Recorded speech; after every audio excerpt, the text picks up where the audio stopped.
पूर्णिमा के दिन शंकर भगवान को समर्पित होता है और भगवान विष्णु को समर्पित होता है। बैसाख के महीने में एक पकवान बनता है शंकर जी का।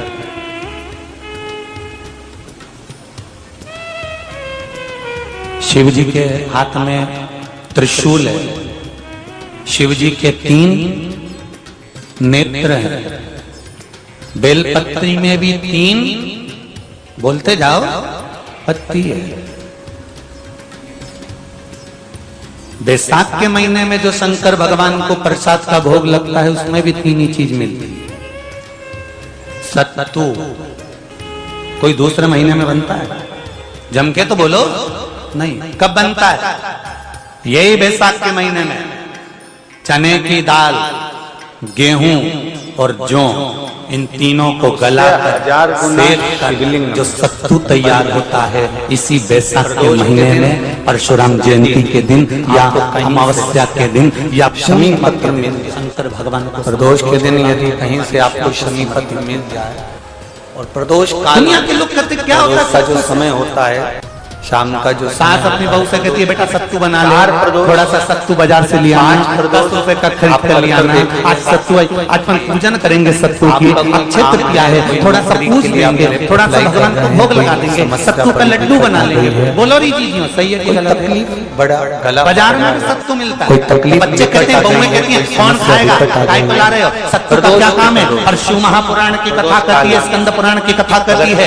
जिस समय पर बैसाख के महीने की अमावस्या का दिन था, उस दिन माता पार्वती शंकर भगवान के लिए जब पकवान बने घर में बैठी, कुछ नहीं मिला, तब माता पार्वती ने 3 अनाज को लिया, एक चना, कंकर, गेहूं और लकड़ी का हो जो शिवलिंग तुम्हारे, इन तीनों को भींग रहे थे, वो नर्मदा कराए गंगा जी में से उसको सेक कर माता अंगीठी पर और उसका जो सत्तू बनाकर शिव को दिया।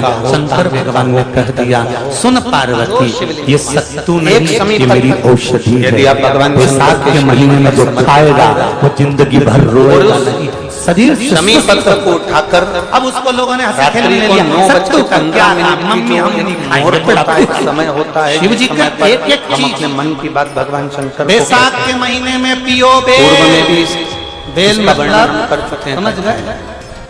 उस 9:15 पर वो शमी पत्र को उठाकर बैसाख के महीने में पियो कटोरी में बेल और शरीर 4 या 5 प्रदोष के उस शमी पत्र को अपने पास में रखिए और जिस कार्य के लिए जा रहे हो उसको जेब में शरीर के भाग में उसको रखकर लेकर जाइए। आराधना तो कार्य सफल होकर ही रहेगा। जिंदगी की मोड़ पर शंकर परीक्षा बहुत लेते हैं। शमी पत्र में इतना बल होता है, प्रदोष का जो शमी पत्र होता है वो बड़ा बलवान होता है। सुंदर संवाद आता है स्कंद पुराण, शायद आप लोगों ने सुना होगा, सुना हो तो भी सुन लो, नहीं सुना हो तो भी सुन लो।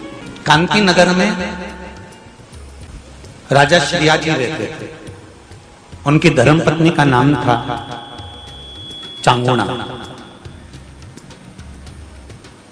क्या नाम है उनका? चांगुणा।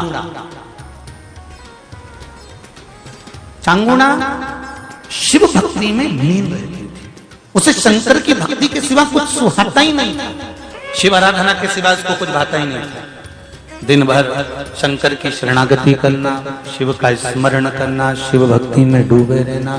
शंभो शंकर कह रहे, माँ उमा से, माँ पार्वती से मेरा महेश कह रहा है, मेरा बाबा भोलेनाथ, मेरा बाबा विश्वनाथ, मेरा त्रिकालदर्शी कैलाशी अविनाशी कह रहा है कि हे पार्वती,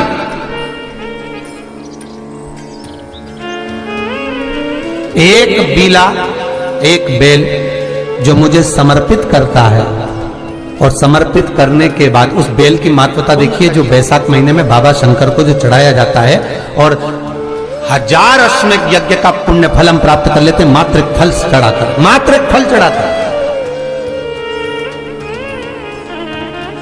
हे पार्वती, संसार का मनुष्य जब मुझे वो बेलपत्र समर्पित कर, वो बेल का फल समर्पित करता है, पार्वती वो फल जो मुझे चढ़ता है, फिर मैं भले नर्मदा के जल से निकला हुआ कंकर शंकर क्यों ना हूं, फिर चाहे मैं गंगा के जल से निकला हुआ कंकर शंकर क्यों ना हूं, चाहे फिर मैं यमुना के जल से निकला हुआ कंकर शंकर क्यों ना हूं, चाहे मैं सरयू के जल से निकला हुआ कंकर शंकर क्यों ना हूं, चाहे मंदाकिनी के जल से निकला हुआ कंकर शंकर क्यों ना हूं, ए पार्वती फिर जो भी शिवलिंग पर वो बेल समर्पित होता है वो बेल उठाकर जीव अपने कार्य में ले सकता है। ये माँ उमा से कह रहा है। तो उस बेल की महत्वता जानेंगे। अब अपन उस बेल को जानने के लिए वापिस स्कंद पुराण में चले तो स्कंद पुराण में लिखा हुआ है कि जो बेल बैसाख के महीने में शंकर को चढ़ाया जाता है वो बेल का फल उठाकर रख लिया जाता है। बैसाख के महीने में उस चढ़े हुए, बाकी का आपको बेल का फल खाना हो तो बात दूसरी, पर चढ़ा हुआ जो बेल का फल है वो पूरा बैसाख नहीं खाना। बैसाख के बाद में अगला जो महीना आए उस महीने के अंदर उस फल के अंदर का गुर्दा निकालकर उसको सुखा लीजिए और सुखाकर जिस व्यक्ति को पथरी की बीमारी हो और जिस व्यक्ति को पेट में बहुत भोजन पचता ही नहीं है, पूरा शरीर पाचन क्रिया बेकार हो गई, उस व्यक्ति को केवल 7 दिन तक शंकर पर चढ़ा हुआ वो बेलपत्र प्रदान कर दीजिए। पथरी भी बाहर और पाचन क्रिया भी ठीक, जिंदगी भर तकलीफ नहीं। उस बैसाख में उस फल की इतनी महत्वता बाबा भोलेनाथ स्कंद पुराण, लिंग पुराण, नर्मदा पुराण, पद्म पुराण के अंतर्गत, शिव महापुराण के अंतर्गत वर्णन कर उसकी महत्वता है। वो बेल का फल साधारण नहीं हो सकता। अब मंदार का जो पुष्प होता है, आंकड़े का जो फूल होता है, एक सफेद कलर का भी होता है और एक गुलाबी कलर का भी होता है। देखा है आप लोगों ने? बोलो, जम के बोलो, देखा है ना? गुलाबी कलर का जो पुष्प होता है वो आप मंदार का, आंकड़े का जो गुलाबी कलर का पुष्प होता है आप टीवी पे देख रहे होंगे।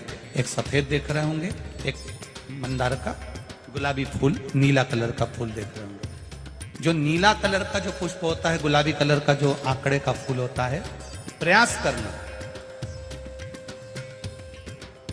जब किसी विषम परिस्थिति में फंस गए, विषम परिस्थिति, जब आपको लग रहा है कि मुझे बहुत भय लग रहा है, कुछ बुरा होने वाला, आपको लग रहा है आज मेरी उल्टी आंख बहुत फड़क रही है, कुछ गड़बड़ होने वाला, आपको लग रहा है मेरी सीधी आंख फड़क रही, कुछ गड़बड़ होने वाला, तब केवल वो नीला जो गुलाबी पुष्प है मंदार का, उसको कहीं से लाकर शिवालय में अशोक सुंदरी वाली जगह पर स्पर्श कर कर शिवलिंग पर आप चढ़ा दीजिए। आपकी विषम परिस्थिति कैसी भी होगी वो रास्ता बनाकर बाहर निकल जाएगी। आपको फंसना नहीं, परेशान नहीं। मंदार आंख, सफेद आंकड़े का पुष्प भी भगवान शिव को समर्पित होकर, जैसे